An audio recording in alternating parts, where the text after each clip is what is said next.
Hello viewer, the Nameless Scholar here. I would recommend watching the first part of this video in order to have full context, as I'm going to use this video in order to elaborate on some of the points that I have made. And it is my best video yet, so just check it out already. Aside from that, this will be a 3-parter, but the video afterwards will not have a part 3 at the end of it, as I will be tackling something else entirely that involves the Imperium itself. With that out of the way, I am getting straight down to business. Now on to the video. First off, I am just going to say that Thomas Hobbes wasn't a complete atheist, and his views on God are rather complicated. If I'm going to talk about that, this video would last at least an hour long, and I do not want that. When I checked my comment section and others I have talked to, most of the objections were that human life does have innate value regardless of one's values, and 3 implications. 1, the first one being the claim that survival is a virtue, the second one being that since survival is a virtue, the Imperium in the context of the 40k setting are the good guys by definition, and finally, that humans are innately good in of themselves for being human, as well as the Emperor actually being divine. The problem with the first one is that half of human history disagrees with this notion. The reason why I had done such a long-winded setup of how most people presume that humans have innate value stems from a Judeo-Christian framework is exactly why. Survival being a virtue, too, is a Christian presumption. In the Gospel of Matthew, chapter 24, verses 9 through 13, it reads, quote, "Then they will deliver you up to tribulation and kill you, and you will be hated by all nations for my name's sake. And then many will be offended, will betray one another, and will hate one another. Then many false prophets will rise up and deceive many. And because lawlessness will abound, the love of many will grow cold. But he who endures to the end shall be saved." Unquote. This same quote can be found in the Gospel of Mark, chapter 13, verses 9 through 13 as well. It reads, quote, "But watch out for yourselves, for they will deliver you up to councils, and you will be beaten in the synagogues. You will be brought before rulers and kings for my sake, for a testimony to them. And the gospel must first be preached to all the nations. But when they arrest you and deliver you up, do not worry beforehand, or premeditate what you will speak. But whatever is given you in that hour, speak that. For it is not you who speak, but the Holy Spirit.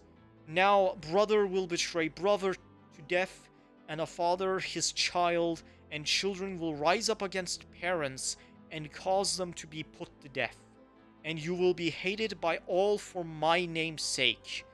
But he who endures to the end shall be saved." Unquote. Christianity is one of the few religions that has claimed that survival is a virtue, because Christianity ensures that those who will die for the sake of the gospel will have their soul saved. In the Gospel of Matthew, chapter 16, verses 24 through 28, it reads, quote, "Then Jesus said to his disciples, 'If anyone desires to come after me, let him deny himself and take up his cross and follow me. For whoever desires to save his life will lose it, but whoever loses his life for my sake will find it. For what profit is it to a man if he gains the whole world and loses his own soul? Or what will a man give in exchange for his soul? For the Son of Man will come in the glory of his Father with his angels, and then he will reward each according to his works. Assuredly, I say to you, there are some standing here who shall not taste death till they see the Son of Man coming in his kingdom." Unquote.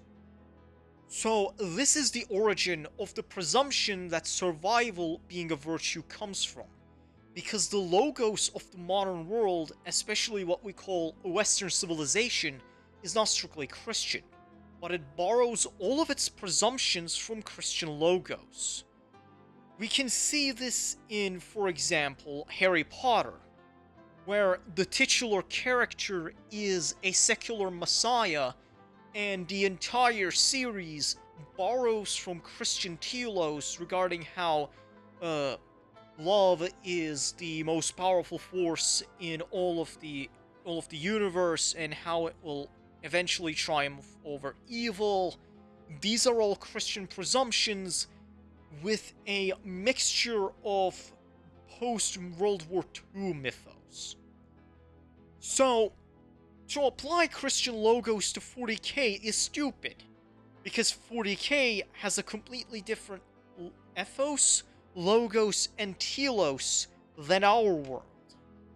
Now, the reason why I'm saying that is because people, not everybody, but people oftentimes don't realize that they are smuggling their presumptions to something that simply cannot be applied. Now, it is true that the Imperium glorifies martyrdom like Christianity, as in 40k's cosmology. Dying in the name of the Emperor is a valid way to save your soul from chaos. Your body may die, but your soul will pass on pure. However, the Imperium does not believe that survival is a virtue. It believes that victory is.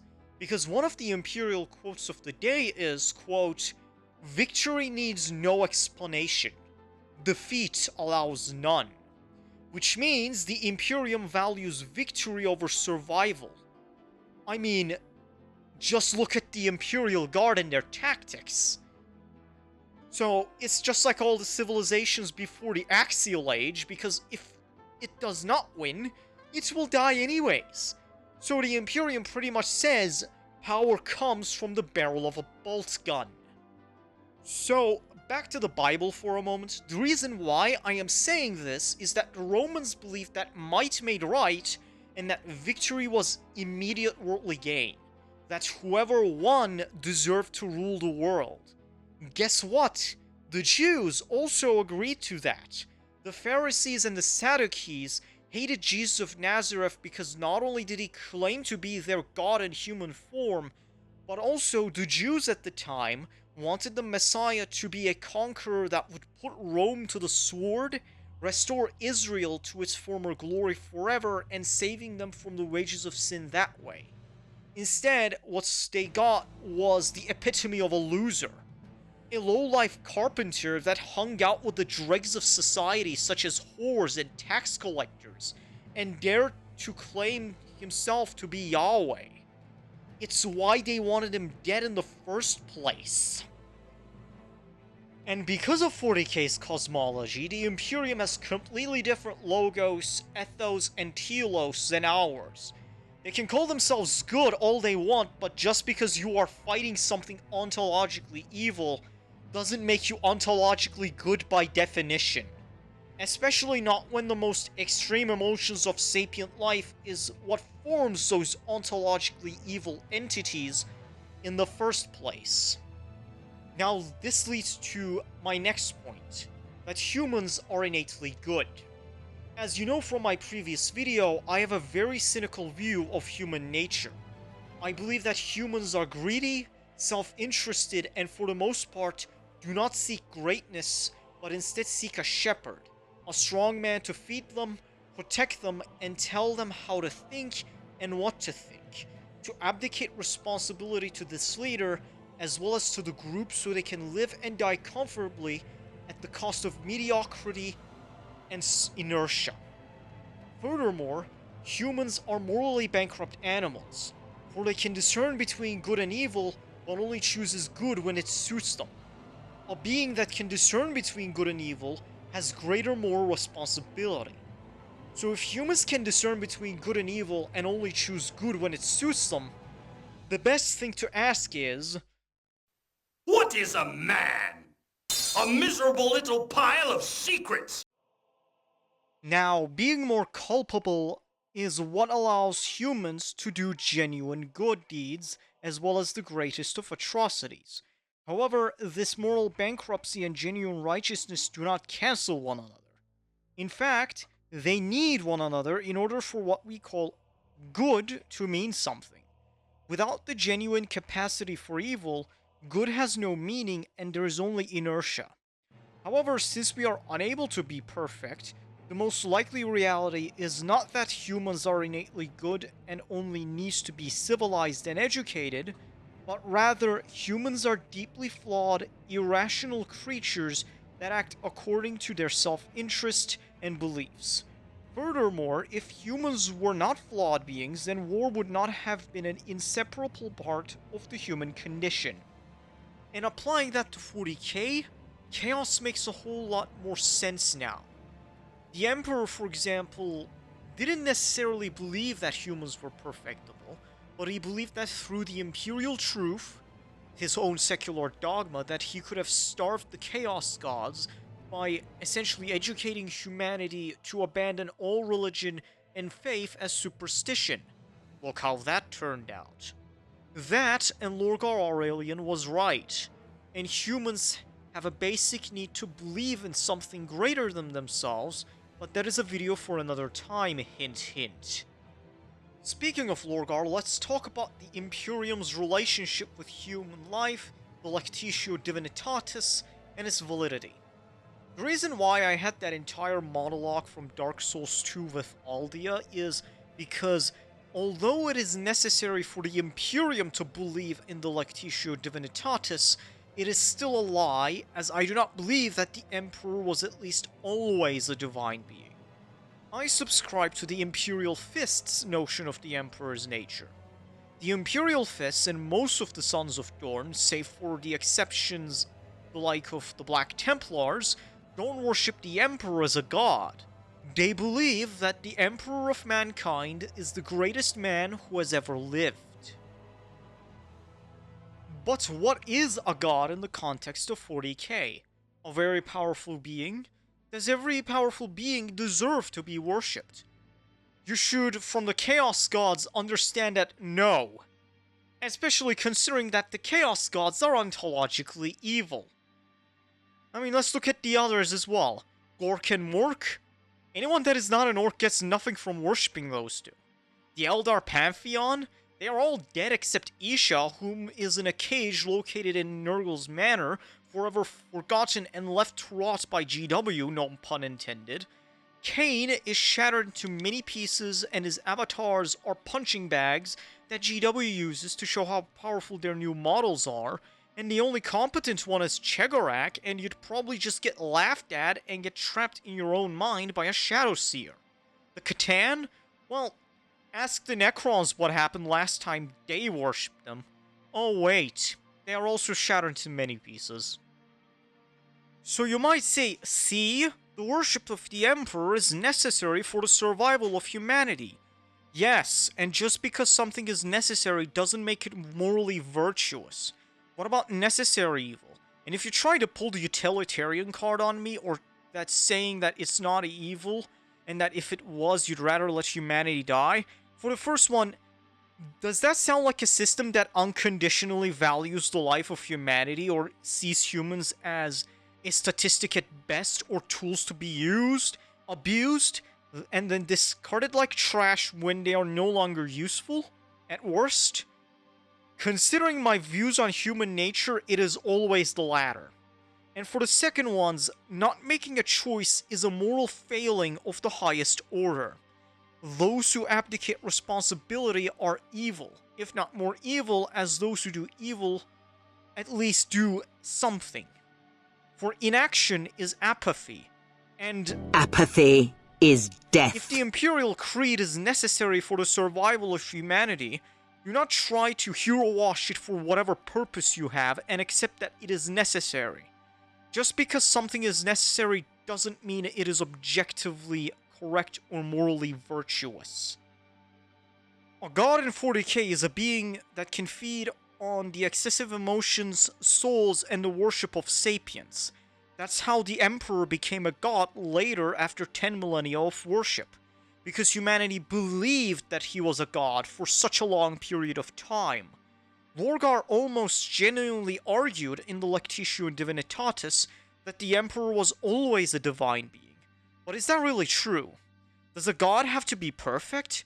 The Emperor has many depictions throughout the Horus Heresy novels and other depictions as well, but starting from 3rd and onwards, the Emperor has more or less been depicted as a flawed, socially maladjusted, paternal being with immense power whom genuinely loves his sons.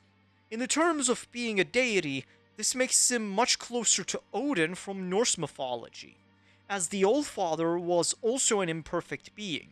The Emperor is imperfect in the sense that he believed that he could make humanity move past their need for believing in something greater than themselves in the form of a deity, that he could educate this need away via the imperial truth.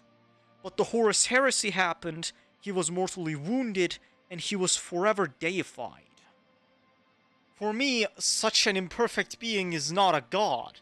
Well, you might say, but scholar, if it quacks like a duck and looks like a duck, it's a duck. That is just the Emperor shooting himself in the foot further, as he looked as this giant of a man with immense psychic potential, long luscious hair, golden armor, and a flaming sword. Of course, most people would think that he's a god. It's almost like most people are irrational sheep that wants a strong man to feed them, protect them, and tell them how to think. Who would have thunk? You might say that by that logic, Odin isn't a god either. Firstly, what I meant was that the Emperor wasn't a god initially, but a flawed, very powerful being like Odin, whom got deified later due to 40k's cosmology. Odin too was a powerful yet imperfect being. It's that unlike the Emperor, Odin accepted the role of god and sought it alongside wisdom, and for both wisdom and to become the ruler of Asgard. He paid it with his eye, and he was speared, then hung upside down for 9 days and nights. The Emperor insisted that he was not to be worshipped as a god, and that religion and faith are all superstition. And following that, it is why I subscribe to the Imperial Fist's interpretation of the Emperor's nature. Now let's talk about the Imperium's relationship with human life. As I have stated before in my videos that the Imperium only values the human soul as long as said soul can ensure the survival of the species. It has to be that way because the Imperium does not believe that damned souls can be saved. One of the Imperial quotes of the day is, "Damnation is eternal, after all." Because Chaos would use that grace to their advantage to corrupt even more souls and inflict even more suffering. A friend of mine has argued that the Lectitio Divinitatis claims that humans are in the image of the Emperor, because the Emperor has unified humanity, and that humanity is entitled to the galaxy for being the true god according to the Imperial Creed. Let's say that for the sake of the argument that this is correct, and that the Lectitio Divinitatis does claim that humans are made in the image of the Emperor, and that the Emperor is canonically Jesus of Nazareth. He wasn't claiming that. The Emperor was the Christian god, mind you, but that he was the man known as Jesus of Nazareth. That is a very important distinction, as anybody who claims that the Emperor is God the Son, unironically, is an intellectually dishonest charlatan. So the problem becomes that this is not the image of the Emperor. This is human exceptionalism backed by divine right. And if you say that divine right is the claim that humans are made in the image of the Emperor, that's a non sequitur. Because divine right is not exclusive to the Imperium or Christianity or Islam. Divine right has been a thing ever since monarchies were a thing. Egypt had their god kings, the Chinese have the mandate of heaven, so on and so forth. Divine right is the raison d'etre, the reason for existence for monarchies and especially theocracies. It's almost as though the Imperium is a theocratic oligarchy. Now consider my reasons as to why I do not accept the Lectitio Divinitatis and the Emperor's divinity. That's why it's a non sequitur, and that is where my problems begin. So I still don't think the Imperium is evil, and the Imperium is definitely not fascist. However, the Imperium is not good. They act more like pre-Axiolite civilizations, and sneaking in Christian or any real-life religious presumptions to 40k's cosmology is straight up wrong. So that's why even in the setting, I still wouldn't call them the good guys. Because 40k's own logos is so alien and different from ours that it simply cannot be applied. It's just not applicable, not classifiable. So, anyways, guys, this is going to be it for this video. I am the Nameless Scholar, and remember, Apathy is death.